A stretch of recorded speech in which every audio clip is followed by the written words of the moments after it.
Fundamentos de la evaluación educativa.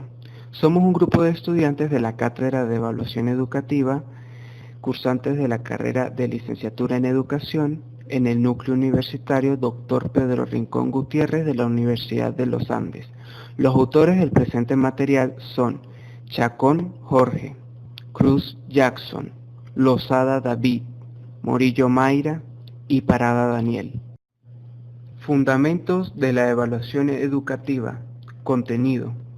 Primero, generaciones de evaluación.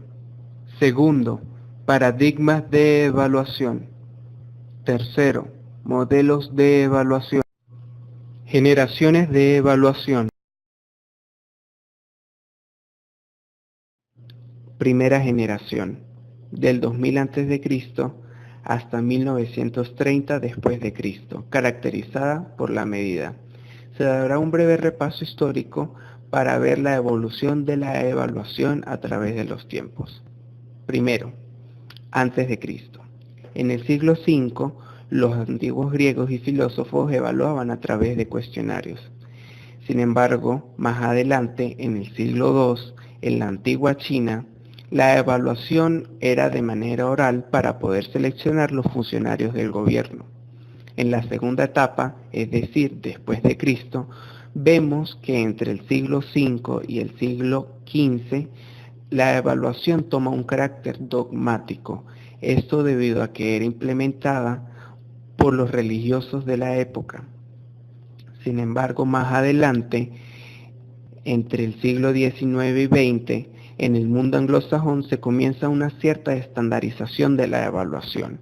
Esta estandarización comienza en Boston, Estados Unidos, más específicamente en su sistema educativo, y se extiende a Gran Bretaña, que por medio de una comisión evaluativa estandarizan las evaluaciones en la isla de Irlanda.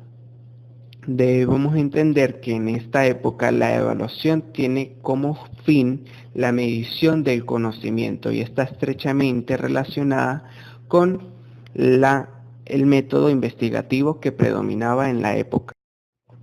Segunda generación, de 1930 hasta 1957, caracterizada por ser la descriptiva. A continuación se darán una serie de características de esta segunda generación. Primero, se toma una evaluación criterial. Esto hace referencia a que los resultados de los test comienzan a ser comparados con estándares previamente establecidos por el sistema educativo. Segundo, encontramos que se crea una evaluación específica para el ámbito educativo y se deja de un lado aquella estrecha relación que se tenía con el ámbito psicológico.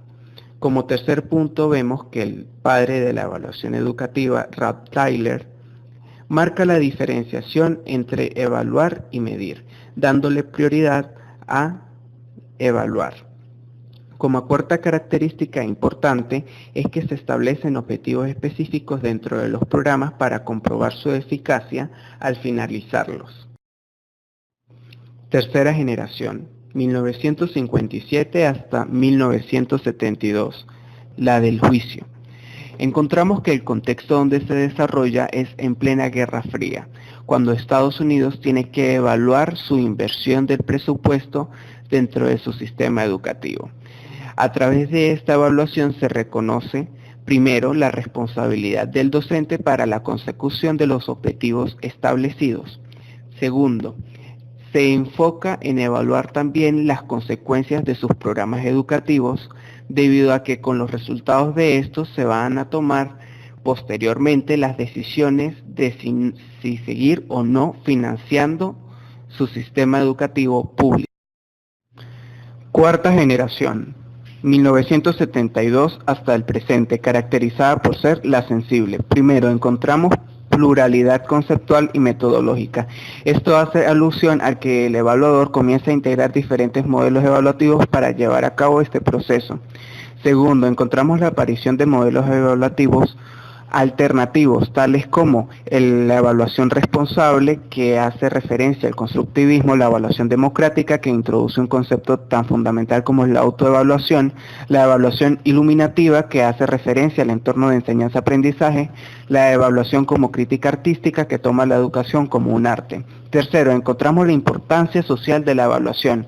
Ya comienza a darse cuenta el Estado y la sociedad que el proceso de evaluar y de educar son muy importantes para poder cumplir los objetivos establecidos.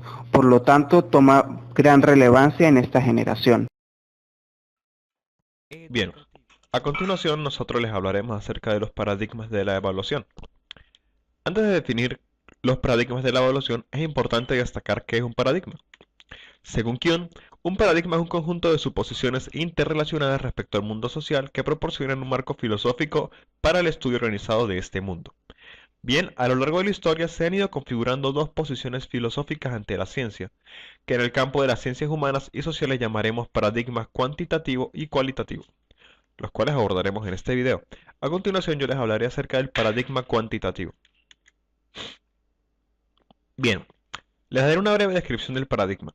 El origen de este paradigma de la educación se remonta al siglo XVI, con la publicación de la obra Didáctica Magna de Comenio. Desde entonces, las ciencias de la educación procuran buscar leyes universalmente válidas que solucionen los problemas de los contextos de enseñanza y aprendizaje, haciendo esto desde una perspectiva experimental y metodológicamente positivista. Así, desde estos conocimientos universalmente válidos, sería posible identificar problemas en el proceso de enseñanza y tratarlos adecuadamente. A este modo de proceder se le denomina enfoque tecnológico y ha dominado la práctica de la evaluación durante la mayor parte del siglo XX. El paradigma cuantitativo se caracteriza por buscar y creer en la objetividad de la evaluación, la cual es resultado de la fiabilidad y la validez de los instrumentos de la recogida y análisis de los datos. Es decir, procura ante todo que sea objetivo, que la evaluación se realice de manera objetiva. El método por excelencia que proporciona este rigor objetivo es el método hipotético deductivo de las ciencias naturales, que es otra de sus características. Bien, el investigador que utilice la metodología cuantitativa para la evaluación debe apegarse estrictamente a las normas de la metodología estadística y dominar conceptos como operacionalización de variables, estratificación y aleatorización de las muestras, entre otros. Otra cosa muy importante es que el paradigma cuantitativo hace un énfasis casi absoluto en los resultados de la enseñanza, omitiendo aspectos que escapen de aquello observable de la conducta del alumno. Esto es una característica muy importante, puesto que con ella lo diferenciamos en gran medida del paradigma cualitativo. Paradigma cualitativo. Su origen se da en las corrientes que empiezan en la cultura grecolatina. Por eso mismo se conocen varios aspectos de esta metodología en las obras de Heródoto y Aristóteles.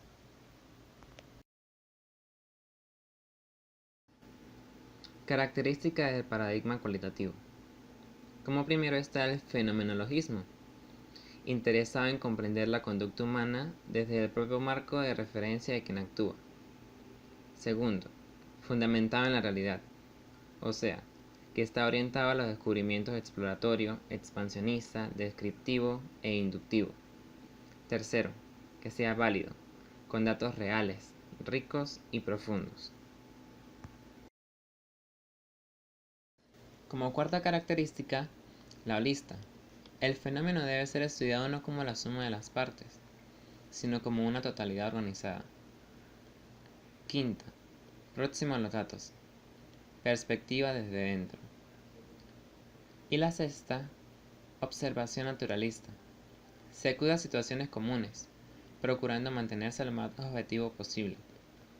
Es decir, cuando se quiere estudiar cualquier tipo de fenómeno, el científico va hasta el ambiente natural de éste, observando desde una distancia apreciable que no interfiera con el mismo.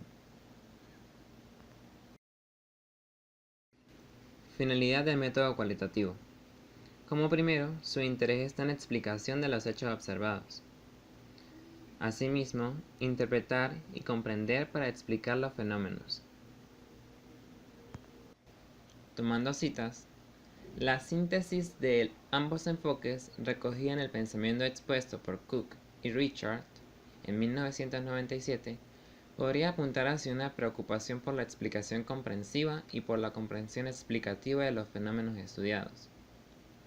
Esta interpretación conlleva que la superación de esta dicotomía podría resultar en el eclecticismo, o sea, en una agrupación de ideas, conforme apuntan algunas tendencias actuales.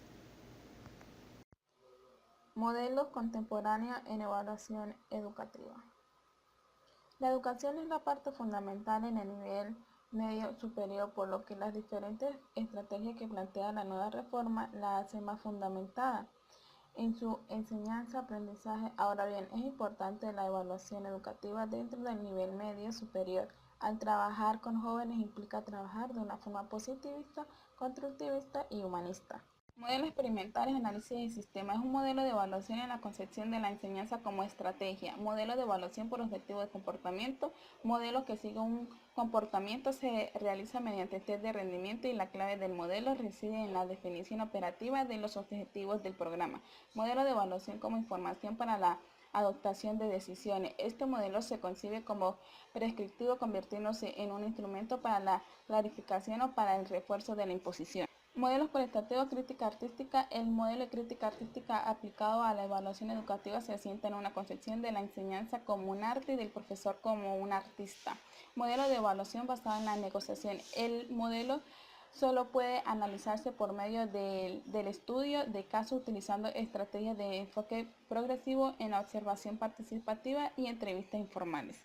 Un modelo intermedio. El modelo de evaluación sin referencia a objetivo. A medio cambio entre ambos paradigmas, experimental y cualitativa, utilizan métodos cuantitativos. Consideraciones iniciales. Son frecuentemente los debates planteados en términos dicotómicos, a veces antagónicos en torno a temas relacionados a ellos. Llevaron a que una buena parte de los estudios e investigadores adoptasen un cambio de adaptación hacia un reconocimiento de una mayor comprensión y apertura hacia nuevas concepciones y hacia nuevas perspectivas. El continuo cualitativo-cuantitativo, una estrategia posible. Hoy en día quien investiga acostumbra a definirse como participante. Se sabe que quien piensa, quien valora, quien interviene, por eso mismo se le exige tanta claridad y rigor a la presentación de su producto final. Todo ello refleja la nueva situación en la que la investigación educativa debe afrontarse. Consideraciones finales. Los métodos cualitativo y cuantitativo han cobrado terreno hoy más que nunca. Debido al impacto de las nuevas tecnologías de la información y de la comunicación, ha contribuido a impulsar el empleo conjunto de estos métodos de las investigaciones del ámbito educativo.